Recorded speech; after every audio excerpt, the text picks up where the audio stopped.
right. So today we have my friend Philip Rathle, CTO of Neo4j, which of course you can find at neo4j.com.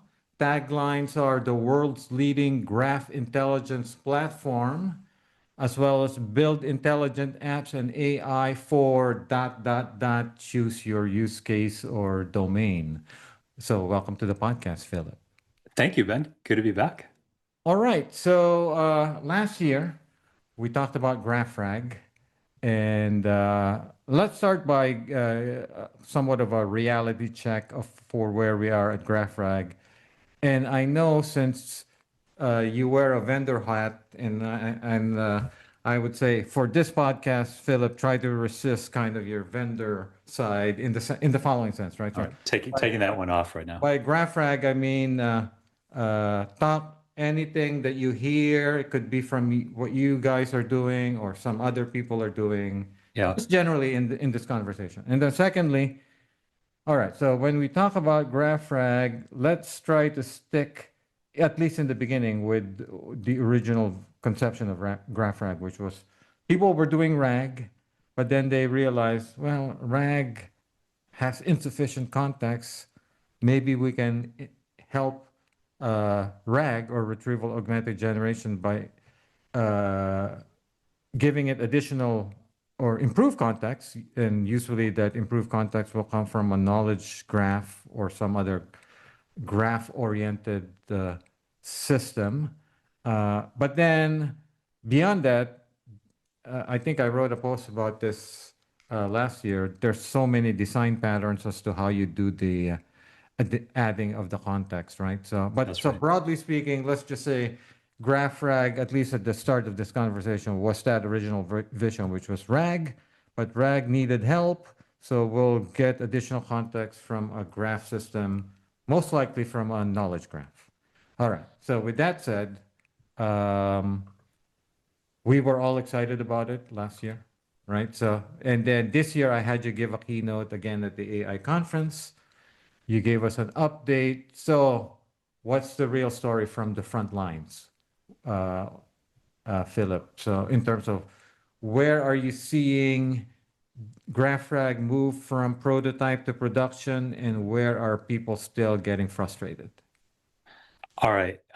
Let me start by defining GraphRAG, like you said, so we can be on the same page, and then talking about some of the other terms around it, because GraphRAG is an activity, and you do it against a knowledge graph, and what's that, and how do people use a knowledge graph?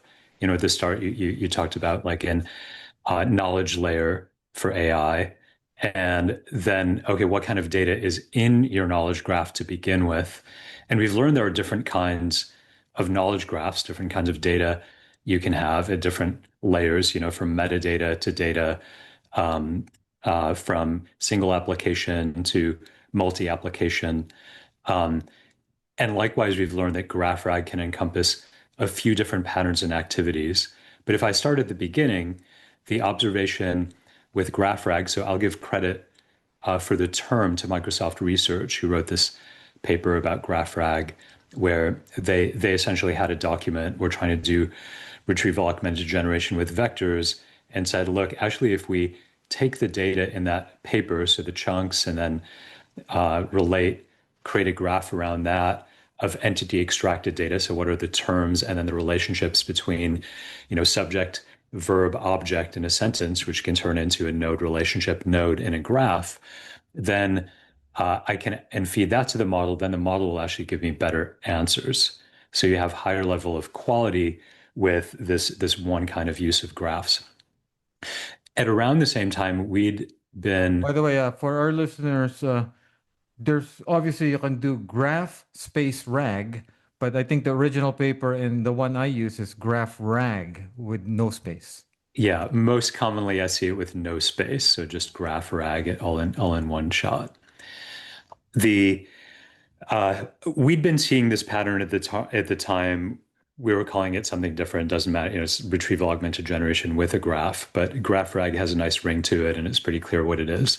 Well, you folks really rallied around this stuff. So in fact, I've written recently that without Neo4j continuing to evangelize GraphRAG, I think the DevRel team at Neo4j has done yeoman's work in terms of propagating this term, right? We've definitely leaned all into it, and I think the buzz has moved on more to maybe knowledge layer and knowledge graphs, but graph rag is essentially part and parcel of that. So it's like the spotlight, to all the players on stage has moved a little bit in terms of the terminology. Obviously, agents is all the rage, but agents need a knowledge layer. What is knowledge distinct from data? Let's come back and talk about that Yeah, because yeah. that's a really interesting topic. But But that whole GraphRAG graph just becomes rag, as we laid it out, which is RAG needs help or could use additional help, uh, uh, yeah. So RAG can use primarily additional through help primarily from through a knowledge graph. So where are we at this stage on this? yeah. So at this stage, really the insight here was this data that looks unstructured, there's actually structure implied in there. In fact, a human will read a paper and they'll come away with, some knowledge. Humans aren't going to understand literally or remember. Our memory is not able to remember every single, word in there, which, as Andrei Karpathy just described on his Dwarkesh podcast pretty recently, was is a feature, not a bug. It forces you to think in more abstract terms. And so you can think of knowledge as being a distillation of relationships between things, which is like a form of context for the data that matters, and then distilling all the noise into some sort of signal. So that's maybe an abstracted way that I think of knowledge graphs today is they're relevant to agents. And, But I'll I give guess you, going back to my question, how often do you run across people who are actually doing it? yeah, a lot. The answer is a lot. And I'll give you a few data points. So, But one, obviously, y- I'm in there. Like I'm you're in the in there. swimming pool. Yeah, yeah, you're in the swimming pool. Yeah. But Um, still, I would say that, just because you are work for a graph database doesn't mean all the people you'll encounter in your day-to-day life are pursuing this graph rag thing, right? That means there's must have been something that incentivized them to do it, right? yeah. So, and the thing that incentivized them really comes back to this original GraphRag motivation. And it's something I wrote a long piece a little bit over a year ago called the GraphRag Manifesto that basically says, look, if you start trying to build an AI application, the natural thing is just start with LLMs, and then maybe you might fine tune, do big models, small models for different purposes. And then usually you get to some point where you realize, all right, it's still hallucinating. It still doesn't have my latest data. It isn't able to apply access controls. It's still a black box. And in order to get usually better accuracy, you bring in vector-based RAG. And vector-based RAG will uh, definitely usually bump the accuracy up, but there's no option for 100% deterministic operations, which there is a form of graph reasoning that you can do inside of a graph knowledge layer. And then there's no explainability. It's a total black box. And then it also doesn't give you fine-grained distinction between different concepts. So, for example, if I have a tennis ball and an orange, like they might be similar in vector space in some fashion, but I don't know why. Like I don't know to what degree it's the roundness or the size or So, the so, color. the what you're asserting is that people have come to this conclusion, which has led them to pursue uh, GraphRag. And like I said at the outset, GraphRag has many design patterns. But regardless of whatever design pattern they pursued, they are pursuing something. Yeah, and if I look at the big successes, so there's a lot of press about the Gen AI failures, and 95% of AI applications don't make it to production, et cetera. Just in the last few months at our events, we've had Walmart, who actually has a pre-publication paper out on Archive talking about their agentic AI use case for taking employee feedback from 1.6 million employees, providing it to their managers using a graph, AppV with hundreds of different data sources worth of data and getting a 50x improvement on identifying target compounds for solving disease, which probably knocks a year or so off of a 10-year drug discovery life cycle. Uber, Adobe, Intuit, even like law firms So with small IT you're departments. saying all of these people were doing RAG. So set aside agents because we'll get to agents later, right? So I still want to just nail down where are we on GraphRAG. Yeah. So where are we as early days? If I recap it still, it's been out there for a while. We've learned that GraphRAG is a set of activities, and I can talk through the different, 5 or so patterns against a different set of graphs, which also is probably like about 5 or so different kinds of graphs that So matter the most. what separates the ones who uh, achieve some level of success and the ones that give up? Yeah. In my mind, or from my observation, I'm seeing a lot of people succeed and be able to get to production with like substantial business impacting AI applications with GraphRag, where the unlock for them was adding a knowledge graph and having an AI knowledge layer. But And where then before that, the common thing there is what, Philip, in the following sense, right? So is it because they did not, so in other words, the reason they succeeded was, you know how in the early days we were lamenting that people got so frustrated because they wanted this perfect knowledge graph, and so is the sure. difference here, the people who are succeeding are the ones that are saying, okay, so we have some bit of a knowledge graph, we can continue refining it, but for now, let's pursue. There's definitely an element of let's not boil the ocean. Like everyone's tired of those boil the ocean projects of I'm going to spend 5 years or Yeah, 3 years yeah, yeah, getting yeah. This all my data perfect, yeah, yeah. right. And then only then might will I start trying to see where I can even get And value then I out will of it. hook this up together after 5 years. That was the failure of data lakes and like a lot of data warehouses face this problem too. It's very tech driven. Here, yeah, the success definitely comes out of let's start with a high value business problem. Let's figure out how we can solve it. Let's figure out how to apply AI.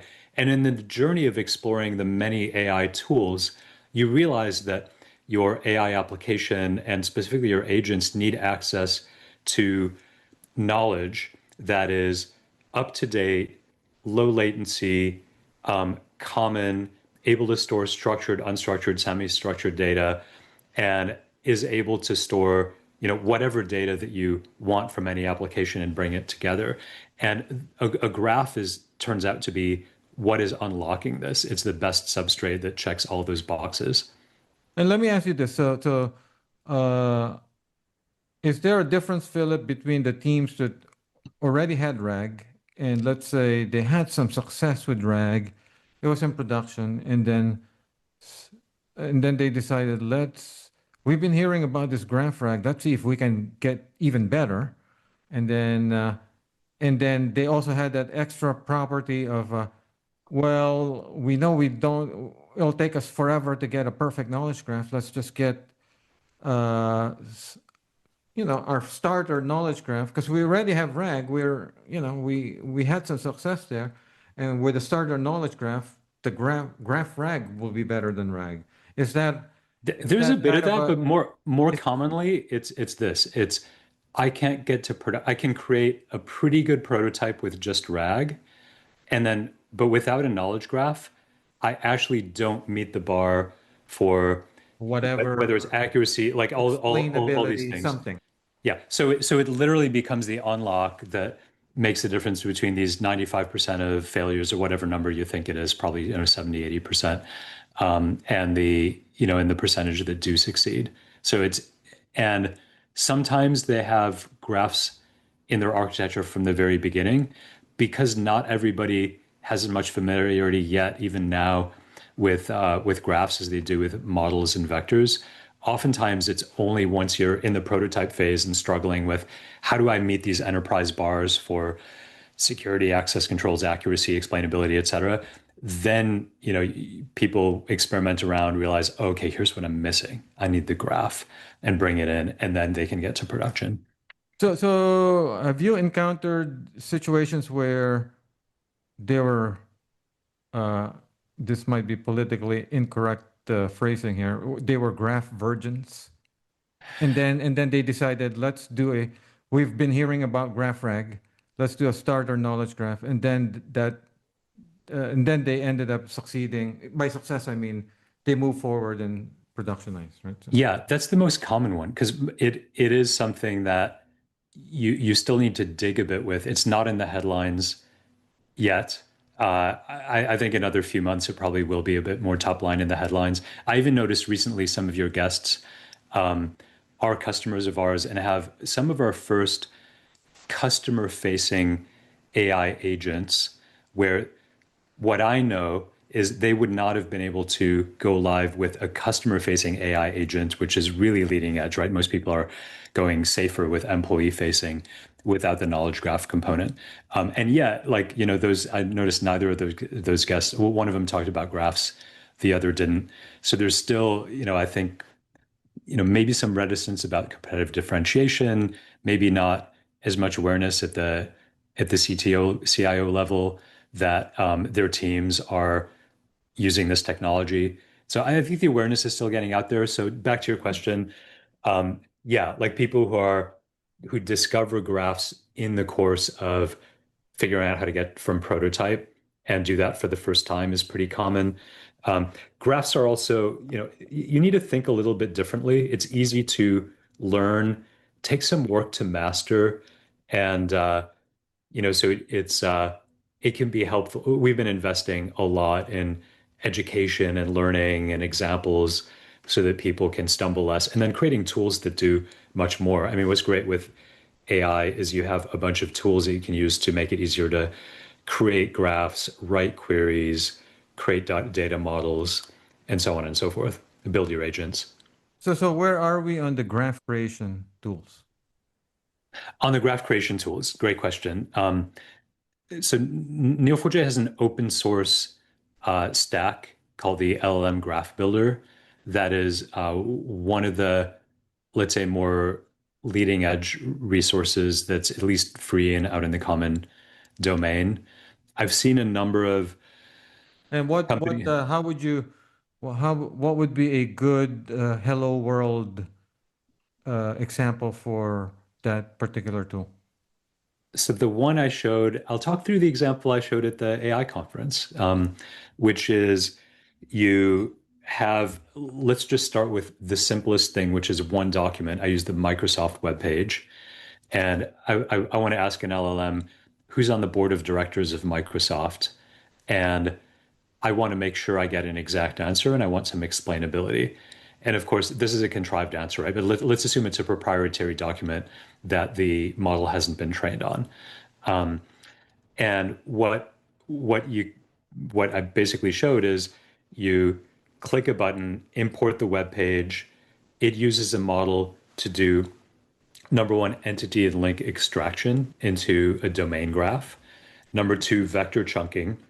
And then number three, it actually figures out what entities are referenced in what chunks. So you have some linkage between the graph of chunks and the graph of entities. And uh, and then there's also some So community do you detection that find, runs. so how accurate? With that technique, you can get to maybe like 60%, 70%. So what I did there is I also said, here's what to look for. Don't just go in. Can it hallucinate relationships or entities? The way you minimize hallucinations there is in the tool, you can say, here are the things to look for. Look for a person that works for a company, looks for a board member that is on the board of a company, and so on. That reduces the hallucinations and let's say coerces the model to to understand what you're looking for and build the right model.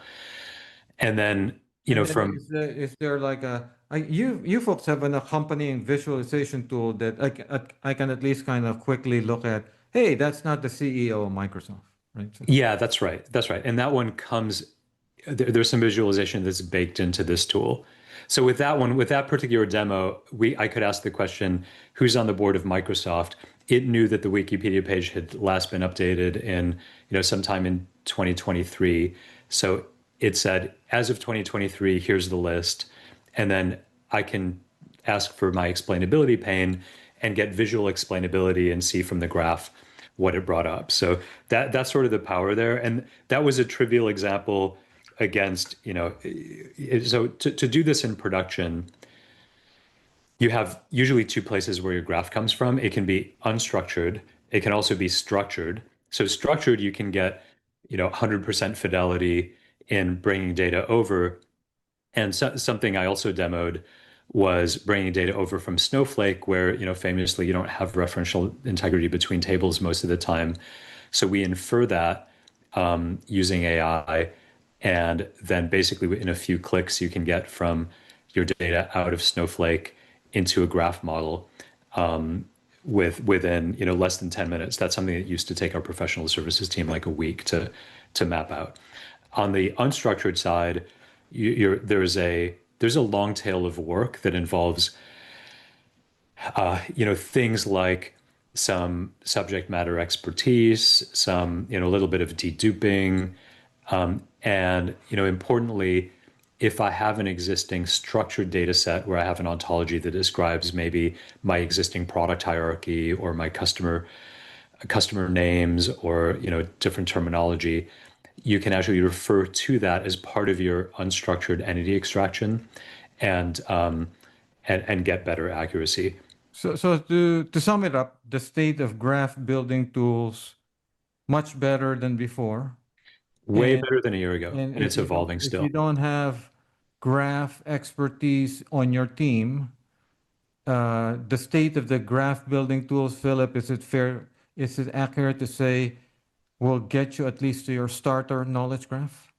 It'll get you to a starter knowledge graph, and to get to production for anything more serious, honestly, I'd still recommend, reaching out and having an expert spend a little bit of time providing some guidance. We're not talking about a team of people full time. We're talking about, a few hours here and there to guide the architecture and avoid pitfalls. So this is something, Philip, that needs to be addressed, huh? You think? I It's mean, an opportunity because for agents, right? Yeah, but if you look at the state of the art of, what's possible a year ago yeah. and what I just described, we've come a long way, and this stuff is accelerating. But this is still one of the reasons that might hold back people going down this road. So Yeah, so there's there's still always work. cost benefit, right? It's There's still work to right be done. now, it's like anything. You could wait another year and things will be that much more automagical. But then in the meantime, what business opportunity have you lost given that this stuff has incredibly high business value and impact? Yeah. But do you anticipate the graph building tools a year from now will be where? Will be, A, much farther. B, it's probably pretty likely that you're going to have in specific domains certain data sets with common terminology, and have fine-tuned models that understand those, and data sets that are built into the tools. We'll have agents No, that no, but more specifically, does that mean a year from now, I don't have graph expertise in my team? What's the state of graph building tools for me? probably good enough that you could get a good result without external expertise. That's what I want to hear, Philip. Yeah, yeah, and I'll tell you what, like we've got in the first 2 months since we recently announced our startup program, just as a proxy for interest, we didn't particularly advertise it, but we had more than 300 startups sign up. So there is a lot of interest, and a lot of these startups, are self-sufficient, smart founders and co-founders and teams who just go and figure it out and make it work. And then they'll come and show me what they've built, and I go, holy cow, that's pretty amazing. And you can do this in a short time, right, with all the coding tools and so on. No, the reality is we underestimate this is that most developers have a hard time with SQL and relational databases, Yeah. let alone graphs, right? So I think Well, the better the tools are, yeah. the more accessible. I mean, you will you can encounter people who are like great at writing code but struggle with SQL, for example, right? So it's just a reality that uh, sometimes because we're in the weeds, we underestimate that the tools that we take for granted, we think are accessible, are really not as accessible. Yeah, the goal is to be able to vibe code a graph application. I mean, why not? That should be totally possible. Yeah, yeah, Let me add though on the SQL point, this is really interesting because you have humans able to write SQL, you have models able to write SQL, like that's a pretty important yeah. thing. But in four of the presentations that I recently saw from customers, there was a slide in their deck showing how when they had initially tried running um, basically with agents, you oftentimes for internal applications expose the ability to ask an arbitrary question of a complex corpus of data. And in that case, humans very quickly go down the rabbit hole pretty deeply and start asking very complex questions, which we all know in the SQL world, before you know it, you're doing like a five-way recursive join, with 13-way join across other tables, and your SQL just gets blows up and gets super long and out of Yeah, yeah, control. because I think there's a temptation. It's a natural human temptation to one-shot everything, right? So as opposed to you go, let me break down this problem. Oh, I can solve this in SQL, but I will have to create temporary tables along the way. It might be a sequence of steps, right? Yeah, and a temporary But table might be okay if you're a data scientist, but like that approach usually takes minutes at best, or maybe even hours to work through that kind of workflow. So for ad hoc questions where you have a large user base and a need for lower latency, what all these companies were finding is that same super long SQL query, if you model that same data as a graph, the graph query that gets generated is super short, you don't have to super sell. short. Yeah, yeah, No, you, I'm not selling, but this one surprised me, Ben, because yeah. what I assumed is that models have been trained on a lot of Cypher because it's been out there for a while, but man, they've been trained on at least 1,000 times more SQL. Nonetheless, and so to name a few, Comcast Enterprise, Walmart, Uber, Adobe all observed this, is they had a slide with here's the giant SQL query, which the model in many cases either could not generate at all, or once they generated it, it just couldn't run because it was too complicated. Uh, Yeah, yeah. No, I mean, the I, the graph equivalent is much shorter. So I guess my point is, as smart as models are, they actually are better already at generating graph queries than SQL queries, which blew my mind. Like as a graph person, I didn't even expect that. I thought models would be better at SQL across the board. yeah, yeah, yeah, yeah. I mean, that's why actually all the SQL vendors are focused on creating tools like semantic layers and to help to Yeah. precisely to help the models, right? Because So there's yeah. the recognition there is that the models themselves out of the box can't do it, right? So, So but semantic layer is you interesting. don't have to tell me that certain queries are better at graphs. I get it, right? No, So but let's talk about semantic layers because that's an interesting one. Because a semantic layer is a graph. yeah, It's a yeah, graph of the schema. it could And be. It and doesn't and have and to. we have some customers that actually early on um, said we're going to start with graphs as let's just create a graph of the schema and data lineage and use that to generate better SQL queries. And that's a great use. And then the next step from that is, sometimes you might actually want to take some signal out of the noise and take the data, connect it up, and put the data into the graph. And now I have not just my schema-based semantic layer, but I have a knowledge layer that starts to include some of the data. And like you were saying earlier, it usually starts small for a department or a given application or No, purpose, no. I mean, and you can build on top of it. Metaphor, the previous generation of metadata startups, right? So, like Metaphor Data, uh, Yeah, or Manta, which actually used they to had Fortran, like was acquired three by different IBM. knowledge graphs. right? So Yeah, to yeah, model your relational database, right? So yeah, one around your business logic and business terms, one around your organizational structure, and then the other one around your schema, right? So yeah, you don't totally. have to Yeah. sell me on the graph thing, right? So my concern here is mostly around the state of the tools, right? So because look, I mean, you and I, we talk about graphs as if they're for granted, but the fact of the matter is, we started this podcast having to explain what graphs are. Yeah, You true. know, and every talk that I see you guys present, you assume that okay, so this is what a graph. You have to talk people into graphs. Tables are something more civilians understand for whatever reason because of Excel or whatever, right? So Or what they learned in college, though, I'm hearing more and more stories from people in university courses who actually are learning graphs, so that'll reduce the need to learn it. The fact that there's an ISO standard graph query language, GQL, which is more or less Cipher, will help. I recently had my no, but you forget about the people in CS courses, but just regular civilians use Excel.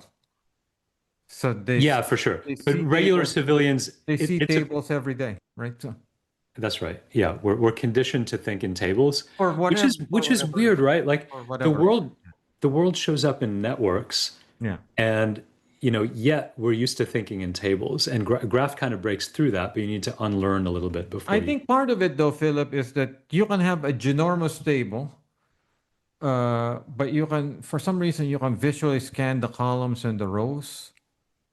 But the graphs, when it becomes ginormous, I think becomes harder for people to understand. I think that's one reason, right? So even a civilian can scan a big Excel table and kind of get a feel for what's going on. Oh, I have a counterpoint to that. So that may be true for certain kinds of data. Here are some other ones. Is early on, I saw several use cases where you had someone whose full-time job was to take data in tabular format off the back of like a credit card or some kind of financial transaction and make a determination as to whether it's fraud or not. And usually the time for investigating each case was about 10 minutes. When they were presented that same data as a graph, they started just be able to eyeball it and like, okay, fraud, not fraud, Oh just yeah, based on the yeah. shape of transactions. So I'd say that one depends on what But kind of data you're I looking at. can give you a hairball graph, and I can give you an Excel file with many columns. I think the hairball graph will be harder for you. Yeah, I guess hairball graphs are only useful for one purpose, which is understanding how your communities break out. So it's Or running a community detection algorithm. there's another purpose for talks. So you can say, here's a hairball graph. I mean, Yeah, they you know. can make nice visuals, but Yeah. where I've seen graph visualization being very powerful is more in navigating data. So it's like an inside out, not an outside in. Yeah. But the same is true as relational. Like, you give someone a 100,000 row spreadsheet and, it's hard to know what to do with it. And to be honest, I'm completely neutral between this graph and tabular thing. You should use what you're comfortable with and That I agree with. what you're familiar with. And uh, if you happen to be familiar with both, then obviously there are situations where graphs are just much more natural. Uh, but if you're not familiar with graphs, then you know you can do a lot. You can do a lot of things with tables. It might get awkward, but at least you are doing something that you're comfortable with, and then you can improve it over time. I think, uh, yeah. So, and this is where you folks are doing a good job because you go out there, you invest in developer relations and education, right? So, and the tools for making it accessible. You don't have to do that, but you're obviously it's good that you folks are doing that, and so it opens it up to more teams. All right. So I don't want to not talk about agents, uh, and this is something I wrote about in my newsletter in August that actually graphs are are a good fit for agents.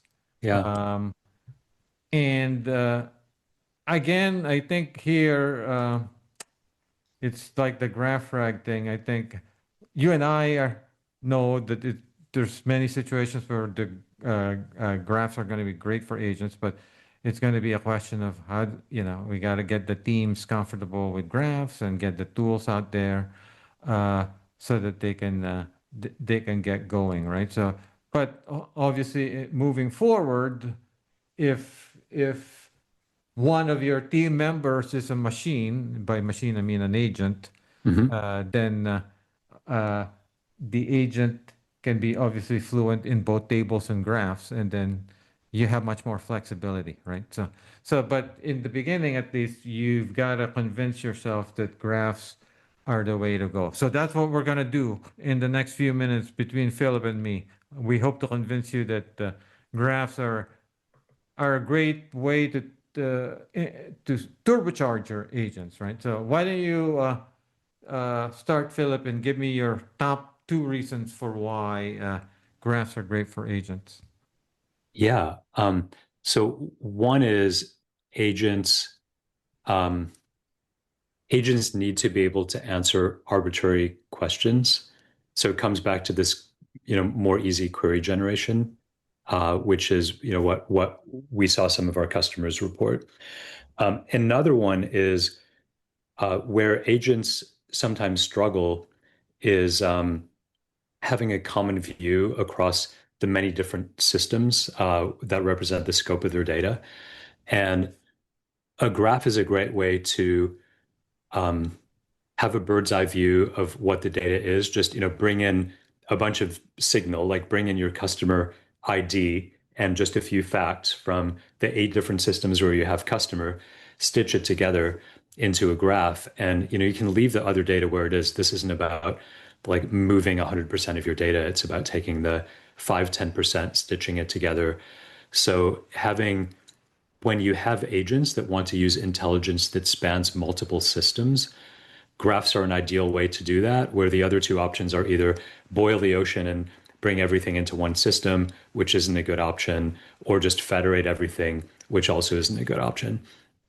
Yeah. So I'll echo that. So I mean, I think the main theme here is as Philip describes it. There's many questions where graphs are the natural vehicle for answering these questions, not just in an efficient way. It's just natural Yeah. to answer them using graphs, right? Whatever they are, right? So it could be explainability, as Philip uh, uh, explained earlier, right? So 'cause you can traverse paths and make it auditable, right? So uh, and then there's certain questions where you might have to look at cause and effect chain. So now might have to do multi-hop reasoning. And that's going to be increasingly common as these agents do more things. Um, and then, you know, precision in terms of context, right? So contextual precision.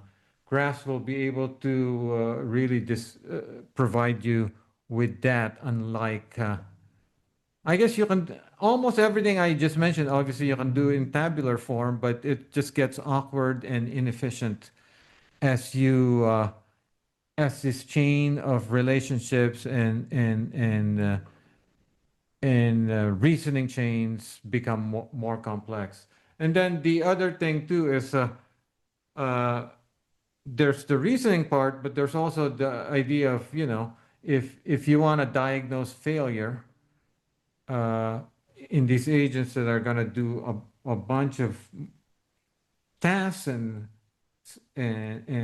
might reason through many tasks. You're saving all of these reasoning chains. You're saving all of the things they're doing. It's just so much easier to model all of those in graphs, right? Yeah, reasoning chain is an interesting one. And so I have a friend who works at a frontier lab who recently clued me into a paper that came out originally in April and last edit was in August. It's called Advances and Challenges in Foundation Agents. It's like 400 plus pages. It's literally a book. It's got everyone from Google DeepMind to 10 plus different universities from around the world. Meta is on there as well, and they they basically look at one of my favorite observations recently, which is AI. Not all of AI is able to be solved. Let me frame this in terms of agents. Not everything that we want an agent to do is solvable with just an LLM, just a foundation model. And so what are those things? And so there's a whole section on memory. There's a whole section on different kinds of benchmarking against different human activities and human intelligence. And one of the things that they talk about is different forms of reasoning. And I actually just noticed this morning. There's a section on graph-based reasoning, and what the way they define that is essentially to say sometimes your reasoning paths are not just linear, they can be complex and have multiple forks in the road. And the answer to the reasoning problem can be determined through what effectively is like a pattern match or a connect the dots exercise.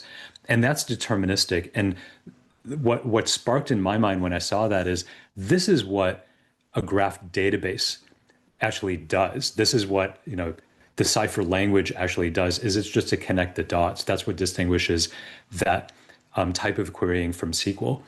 And so it was interesting to see that legitimized in, like a high profile paper slash book.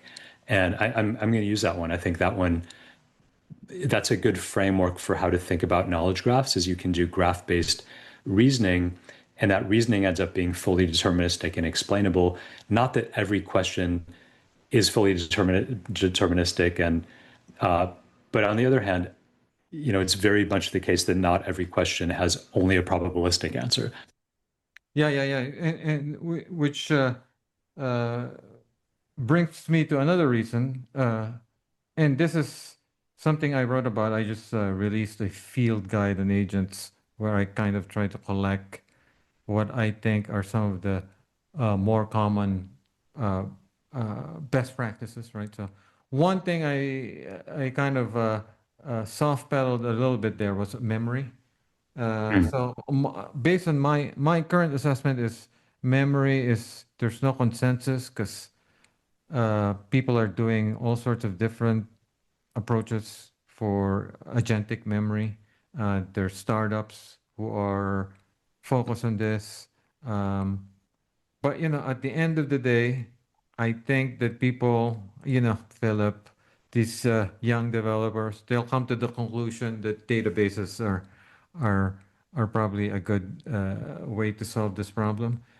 And in fact, I think this is a place where graph databases will play a key role. But uh, let's just say for now, I don't wanna prejudge, but I think that at some point people will come to the conclusion, hey, databases, and let's just be Switzerland. It could be graph, it could be relational, but I think that's where we'll end up. But my current assessment is that we're at the stage where people are in the let's reinvent the wheel, and let's do things because it's the kind of thing, Philip, that honestly you can spend the weekend and have something working that you think, hey, this is the answer to memory. You know how a few years ago everyone was releasing a time series database on Hacker Mhm. News. Yeah. you know, uh, because just because they had an itch, they scratched the itch. Let's release this thing, right? So. Yeah, I'm glad you brought up memory because agents need access to memory. And then, okay, what is memory? Everyone's got a different definition. There's personal memory. It's very clear that you and I and everybody else are going to have our personal memory somewhere. What does that mean? Like that's, some extracted knowledge from the noise of all of our conversations, or maybe subsetted and filtered because you probably want like in categorize, you probably want a work category and a personal category, and there's a category of stuff like, all right, I don't want any record of this, etc. The and there are a bunch of startups out there that have agentic memory layers, and one thing in common is As that they as they're offering. right? As they're offering, yeah. So like to name a few, Zep, Cogni, Mem0, Paper. Paper actually currently is at the top of this Stanford Stark leaderboard. They use Neo4j, MongoDB Quadrant altogether, and do, among other things, GraphRAG. And it's like every week I bump into another one, and they each have a different Yeah, scope of what memory includes. that's why I said there's no consensus, right? So Yeah. yeah, Yeah, that's right. yeah, yeah. Yeah, so how memory is defined, I think is going to evolve. I've been spending time looking at this one too. We have this open resource called graphrag.com, and we describe like there's episodic memory, there's procedural memory, there's semantic memory, there's temporal memory. But Don't you think that my assertion is reasonable in the sense that at some point databases will play a role? 100% Let's databases just are designed for just this. say Yeah, that, I don't want to prejudge. Some people will use relational, some people will use graphs, but sure. Yeah, it's clear to me or that time series. it's clear to me that databases will play a role, Yeah, I agree. right? And and to the extent that yeah, if you're comfortable with graph databases, I think you'll find that graph databases will actually be extremely helpful. It, What's interesting, like I don't know, physiologically, I mean, from a machine physiology standpoint, is that there, there's there's a the way the brain is physically structured, where you have neurons connected through synapses, is the way that data is physically structured in the graph and the way you process data in the graph. So that's not to say that graph is necessarily the best way to. It's certainly, there's certainly a lot of data but it's that almost similar to the reasons why we laid out why agents could benefit from graphs. It's almost like, yeah, and then obviously their memory can uh, benefit from graphs for almost the same reason, right? Yeah. You have this composability with graphs where you want to be able to say, inside of a company, all these employees each have a memory relative to their work, and then you want to be able to have an agent access the sum total, or maybe some subsetted sum total of what all those people have been working on, and likewise all the way up the stack to like a company-wide one with access controls and so on. So composability is something that you naturally get with graphs, and then access controls and persistence and uptime are all things that you get with a database. All right. So you wanted to talk about governance. So what do you want to talk about in this area, Philip? Oh man, what's the governance topic? I think this one is Something to do, you said, with what you're doing with AI Alliance, right? So, right. Okay, so a few things there. Probably the biggest one is the, I think we've landed into many conversations where there's the assumption that the only thing inside of an agent that's responsible for reasoning is a model. And to the degree that the model is responsible for 100% of decisioning, and it's a black box, and your knowledge is inside the model. So I'm kind of pointing the, extreme view on the opposite end of what we've been talking about. Then you're actually in a world where you are having to decide, do I trust my model to, basically take over all of my decision making, or do I not use the model? And in my mind, I don't see it as a black and white choice, especially given what we talked about and the fact that you have various kinds of deterministic reasoning, including graph-based, where that gives you determinism, explainability. So I think there's something, maybe I don't know where this started. Maybe it's the idea of AGI that we as soon as you believe that there's some equivalency between human intelligence more broadly and machine intelligence. While I buy into that comparison from one perspective, there's always a danger in anthropomorphizing. And some sense that I get is when people are talking about once you cross the AGI or ASI threshold, that there's almost some obligation to hand over our agency to the machine to make these decisions and do it in a way that's probabilistic and maybe a little bit blind. So this is maybe a bit of a more philosophical topic, but I'm curious what your thoughts are, because to me it seems important that humans be able to retain the right to make decisions and or to understand decisions for decisions that we care about. Like there's a bunch of stuff where I'd love agents to just take over it and fold my laundry and so on, where I don't get a lot of fulfillment. But yeah, how do you think about that? Yeah, it seems like this is more of a AGI related topic, and as you know, my P doom is not as high as many other people. Yeah, mine Because isn't either. I can see the limitations of this system, but I do think that uh, how people are gonna build, how people should think about this in the enterprise is always to think about it almost like modularly in the following sense, right? So uh, don't expect some humongous model to answer all your questions in reason, right? So that's why I think people are, gravitating towards, using a model perhaps to orchestrate external resources to call deterministic tools, right? So, or call fine-tuned or more domain-specific smaller models, right? So I would say the same thing will happen with the reasoning and governance in that sense, in that I don't think people are going to build systems that where they will expect w- a ginormous model from a vendor like OpenAI to do all of the reasoning for them, right? So, Yeah, to the extent that the the reasoning can be done by something that they control, I think that's what people will end up doing. Yeah. yeah. I think it sounds like we're aligned there. Yeah, yeah. Because I think even within a company that would be crazy to think about it, right? So set aside humanity, but just an enterprise application, that would be crazy to just automatically,